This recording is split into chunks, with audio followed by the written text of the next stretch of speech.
Liderança não é algo que qualquer um pode dar a você. Você tem que conquistá-la e reivindicá-la por si só.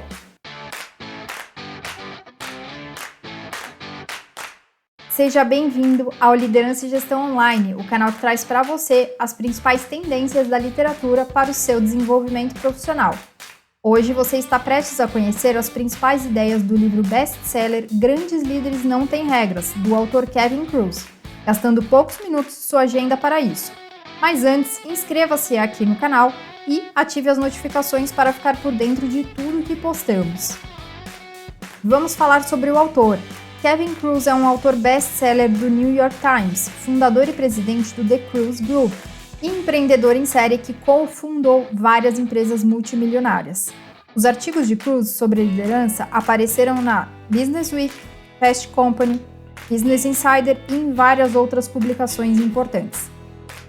O livro Grandes Líderes Não Têm Regras ensina a sermos o tipo de chefe com quem todo mundo quer trabalhar e o grande empreendedor que todo CEO quer contratar, de maneira leve e sem estresse. Para um melhor aproveitamento do livro, o autor sugere se livrar da descrença, pois cada capítulo do livro é cheio de conselhos e táticas que vão contra o senso comum. Além disso, cada capítulo traz uma série de histórias reais exemplificando os conceitos pontuados no livro. Nos minutos seguintes, você terá acesso aos principais aprendizados que o livro traz, mas antes queremos mostrar a capa dele em português. Agora, vamos ao resumo. Para começar, é importante notarmos que os capítulos do livro são pautados no que o autor intitulou de Os 10 Princípios dos Verdadeiros Grandes Líderes.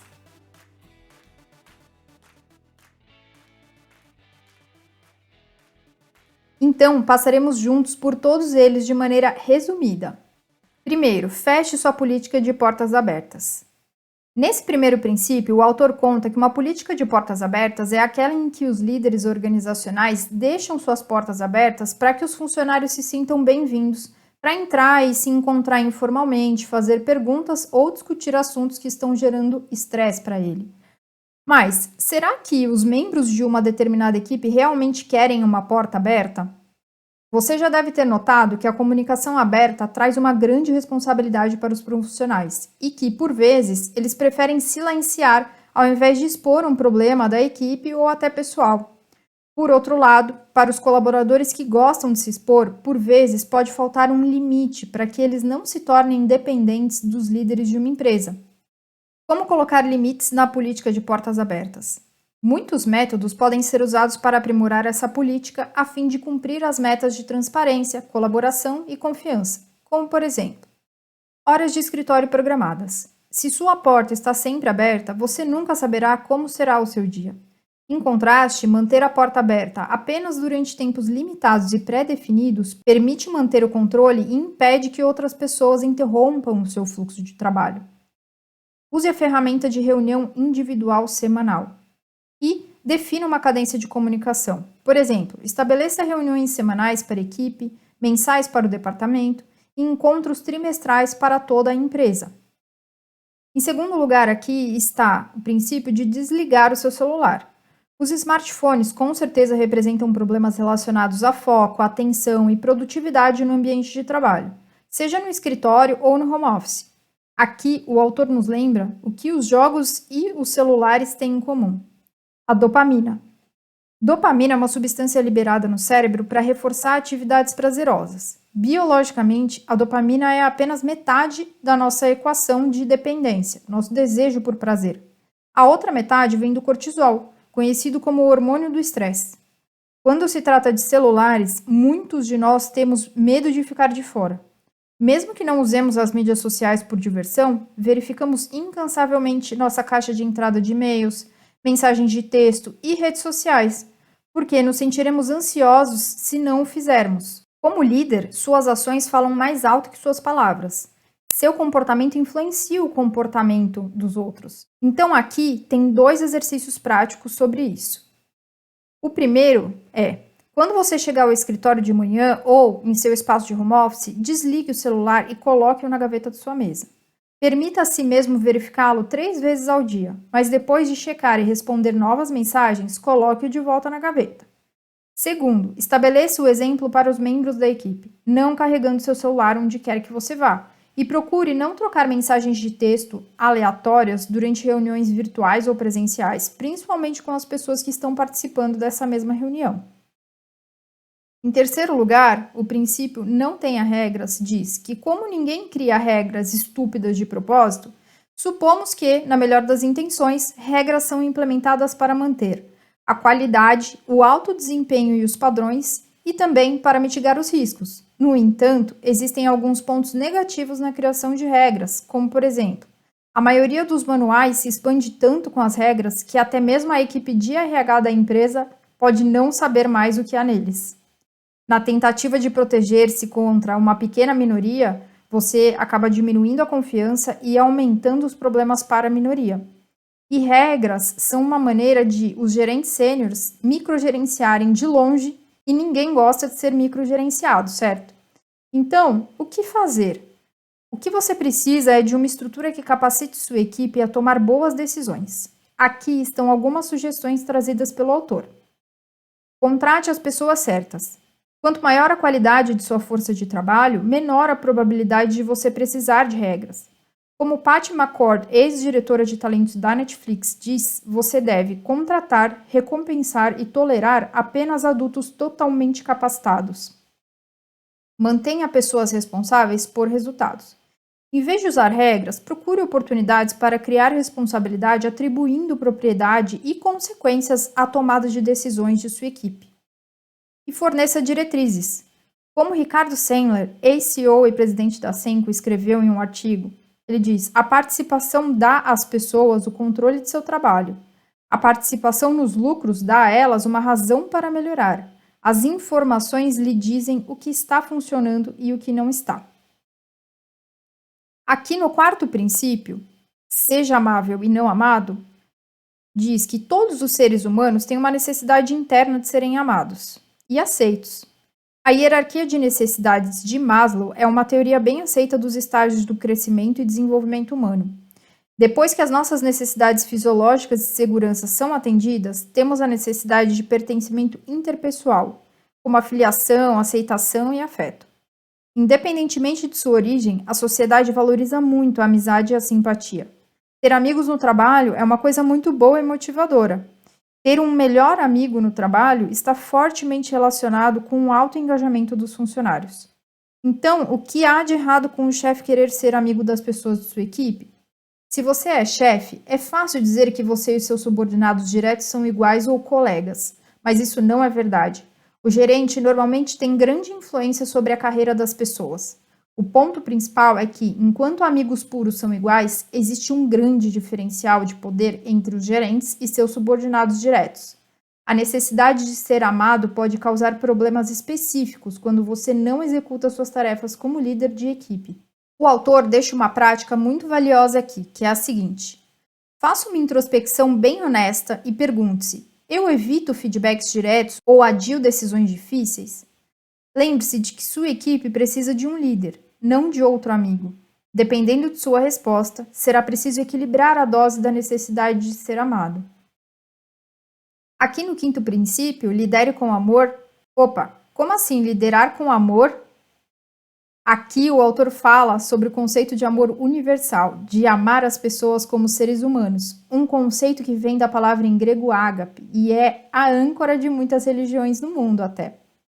Mas por que os líderes não amam?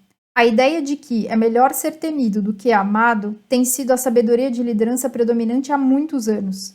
A sabedoria tradicional e muitos gestores modernos argumentam que você não pode se aproximar ou se relacionar com membros de sua equipe porque isso mina o respeito na relação patrão-empregado, impede a manutenção da objetividade e torna mais difícil repreender ou demitir os outros.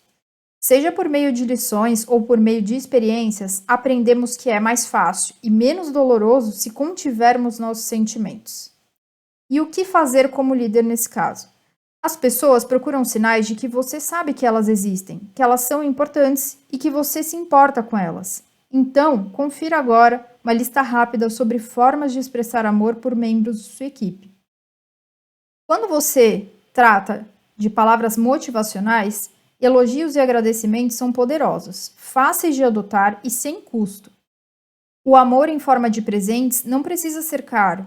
Ao acaso e bem pensado, importa bem mais do que o custo. E o ato de servir, fazer um favor a alguém, é outra das linguagens do amor. Se você está liderando corretamente, quase tudo o que você faz é um ato de servir. O sexto princípio fala para você montar a sua agenda. Grandes líderes realmente agendam tudo.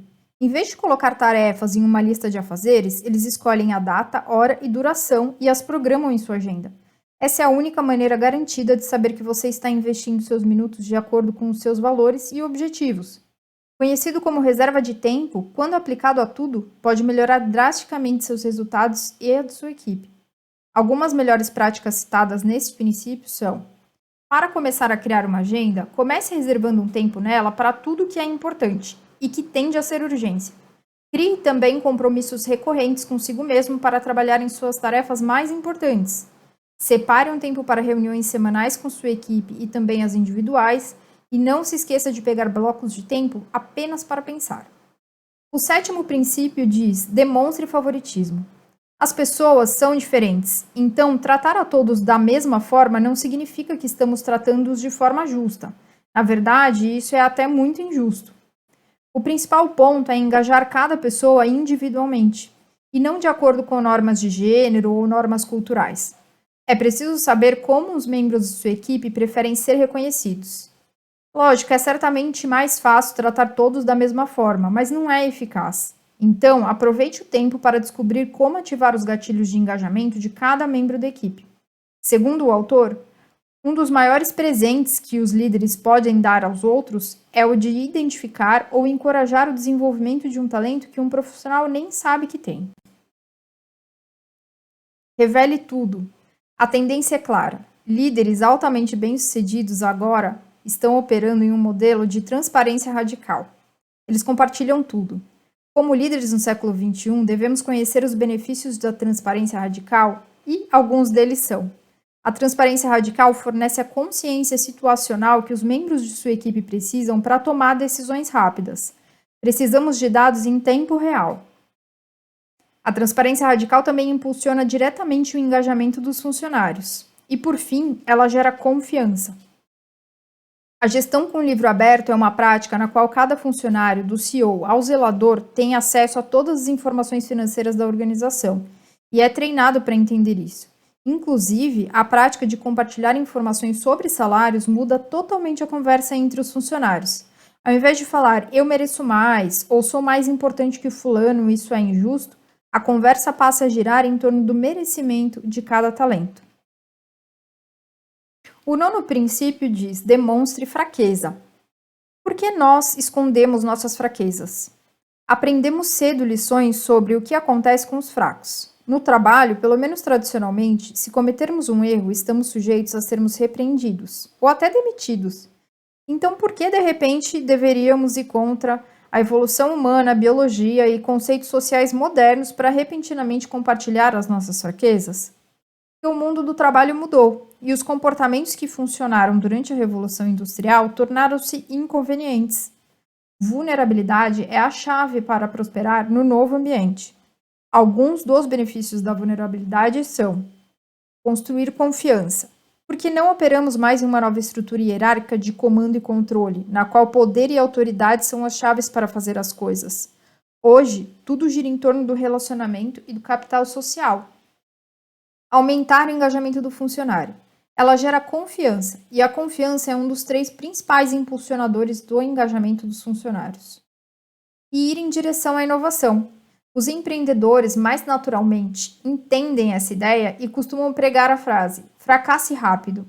Embora ninguém pretenda intencionalmente fracassar, há um entendimento de que a inovação requer muitos experimentos, e a maioria dos quais não dá certo.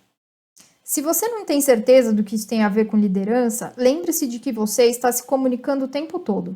Se você estiver em dúvida se suas tentativas de demonstrar fraquezas vão fazer mais mal do que bem, considere essas questões antes de possivelmente compartilhar em excesso. Primeiro, qual é a sua intenção ao compartilhar sua fraqueza ou essa informação? A equipe está treinada para lidar com a transparência radical? Qual é o grau de intimidade do relacionamento entre você e essas pessoas que vão ouvir as suas fraquezas? E, por fim, isso violará a confiança de mais alguém? Lembre-se sempre de que ser vulnerável é saudável. Por fim, o último princípio, liderança não é uma escolha, diz que a liderança, com suas infinitas definições, é mais frequentemente resumida com uma palavra: influência. Se liderança é influência, então liderança não é uma escolha. Você está sempre influenciando os que estão à sua volta, querendo ou não. Você está liderando no trabalho e também em casa. Você lidera a sua família, amigos e também estranhos. A questão é: você está influenciando e levando essas pessoas para uma direção positiva ou negativa?